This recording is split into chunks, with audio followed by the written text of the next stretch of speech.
berita Reuters menyebutkan bahawa kerajaan melalui Kementerian Pengangkutan telah memeterai satu perjanjian untuk memperoleh EMU 6 gerabak dari China South Locomotive. Ya. Isunya, kalau boleh saya peringatkan saudara-saudara sekalian, adalah bersabitan dengan harga yang nyata menunjukkan ketika pada awal perolehan itu mahu dibuat melalui tender terbuka, 8 pembida termasuk yang akhirnya mahu dikeluarkan tender itu kepada yang menang, ya, adalah Zhuzhou, atau macam mana pronunciation-nya itu, ya, satu syarikat daripada China, Zhuzhou Electric Locomotive Company Limited of China. Tetapi tatkala, ya, NKRA dibentangkan oleh Yang Berhormat Perdana Menteri, kedapatan bahawa dikenal pasti bahawa tiga gerabak itu tidak memenuhi, ya, tuntutan, ya, pengangkutan. Lalu dinaikkan menjadi 6 gerabak. Apa yang sepatutnya merupakan tender terbuka yang dimenangi oleh Zhuzhou Electric Locomotive Company Limited itu dibatalkan, ya, segala tentang tender itu, dan tidak dikeluarkan letter of award, ya, pada tahun ini sebenarnya, April 2010. Lalu dalam keadaan yang agak tergesa-gesa, Kementerian Pengangkutan berunding langsung dengan sebuah syarikat yang peliknya adalah syarikat yang sama. Ya, cumanya laporan Reuters itu menyebutkan tentang syarikat yang bernama South Locomotive. Apabila saya membuat search, ia juga adalah South Locomotive yang memiliki Zhuzhou Electric Locomotive Company Limited of China. Dan keduanya pula, apa yang lebih penting untuk ditekankan adalah perbezaan harga. Yang ketika mana saya meneliti spesifikasinya, ya, tidak ada perbezaan antara yang tender yang pertama, open tender itu, dengan yang dirunding langsung, kecuali, ya, satu adalah keperluan CCTV dan kedua itu adalah slide presentation panel. Ya, selainnya sama ada dia punya materialnya ke yang kata lightweight segalanya itu sama. Maka yang menjadi pertikaian kami dalam di parlimen baru-baru ini, bukan saya saja yang berucap, termasuk dah di sebelah sana seperti Arau dan Kinabatangan. Namun mereka tidak menyusuli tindakan ini, ya. Maka apabila kita perhatikan, perbezaannya adalah satu unit 3 gerabak itu harganya 14 juta.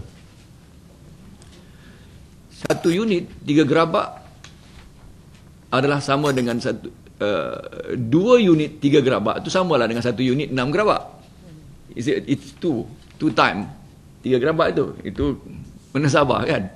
Tetapi bila kita perhatikan harganya, daripada 14 juta dia sudah melonjak kepada 48 juta. Satu train 6 gerabak itu harganya 48 juta. Satu train 3 gerabak harganya 14.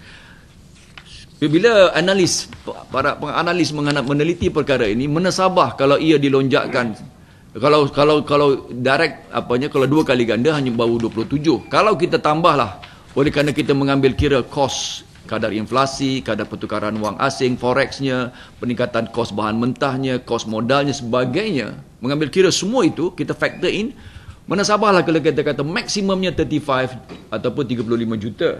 Tetapi apabila Kementerian Pengangkutan membelinya dengan 48 juta, satu unit, 38 unit itu adalah dengan harga lebihan harga 13 juta, yang dengan kata lain, kalau 38 unit, lebihan kosnya adalah 494 juta. Itu mengambil kira a very modest estimate, ya, pada 13 juta lebihan. Dia 13 to 15, kalau 15 well above half a billion. Oleh kerana itu, apabila saya memajukan laporan ini kepada PAC, Jawatan Kuasa kira-kira wang awam ataupun wang negara. Saya mendapat surat daripada Datuk Seri Azmi Khalid selaku pengurusi baru-baru ini, pada surat yang bertarikh 29 menyebutkan bahawa surat itu menyebutkan bahawa pada hari Selasa 27 Julai PAC telah bermesyuarat dan membincangkan laporan yang saya bangkitkan, dan ringkasnya setelah meneliti laporan tersebut, mereka mendapati isu ini wajar disiasat oleh Suruhanjaya Pencegahan Rasuah, dan surat itu adalah sebenarnya surat sokongan, surat kopi kepada saya yang adresnya adalah kepada ketua, ya, ataupun ketua Suruhanjaya lah, ataupun chief commissioner, that is Datuk Seri Abu Kasim Muhammad, ya. Jadi itu dia perkara yang nak saya bangkitkan di sini.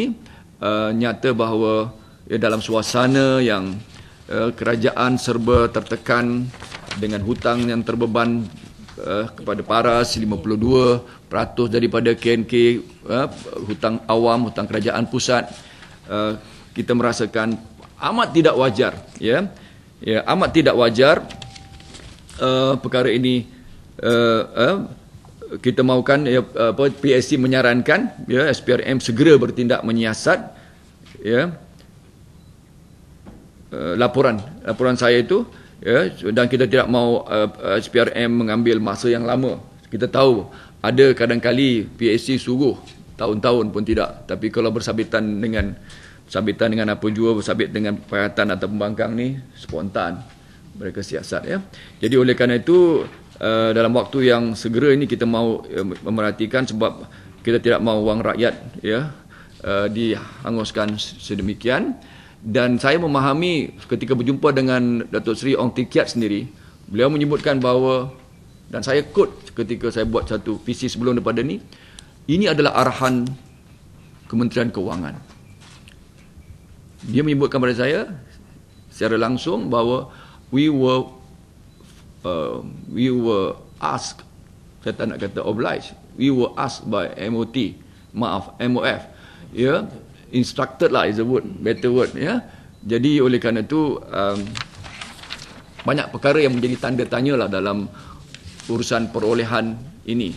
Dan yang paling peliknya, mengapa kalau sudah ada laporan ini, sudah ada penentangan dan bangkangan di Dewan Rakyat, kerajaan tergesa-gesa memeteraikan, entered into an agreement, ya, entered into an agreement to purchase juga, sementara mereka tahu bahawa harga itu adalah harga yang tidak menasabah. Dan saya juga daripada PC yang awal menyebutkan tentang satu lagi perkara yang saya sebutkan di sini, pembelian ini jelas juga tidak mengambil package apa yang dikatakan sebagai maintenance, repair and overhaul.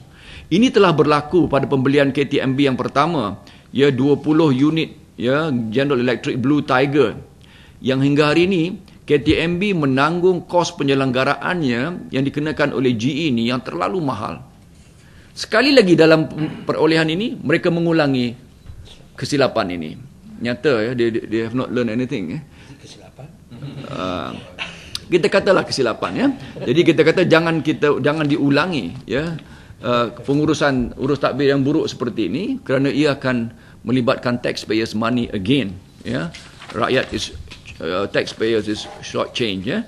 Akan mengorbankan, ya, wang rakyat sedemikian. Jadi oleh kerana itu saya mahukan kalau rakan-rakan media highlight perkara ini, especially, ya, after apa yang sedang baru-baru ini, ya, World Investment Report UNCTAD, ya, United Nation inilah antara perkaranya yang menyebabkan, ya, Malaysia as a destination pelaburan, sebagai destinasi pelaburan, ya, terkeluar daripada radar investors kerana kecurangan-kecurangan seperti ini, urus takbir yang buruk seperti ini, all these leakages, ya, yang menyebabkan, ya, ketelusan, accountability, good governance, best practice tidak dapat diamalkan.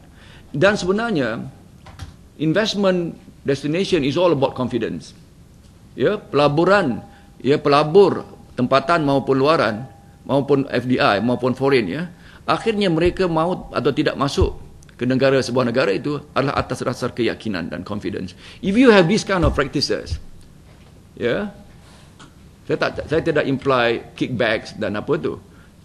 Sekarang ni jelas isu Skopin, kan, ya. Jadi oleh kerana itu Kalau kerajaan BN terus-terusan mengurus takbir seperti ini, this country is going to the dog. Whether it's DOG or DOCK tu tergantunglah.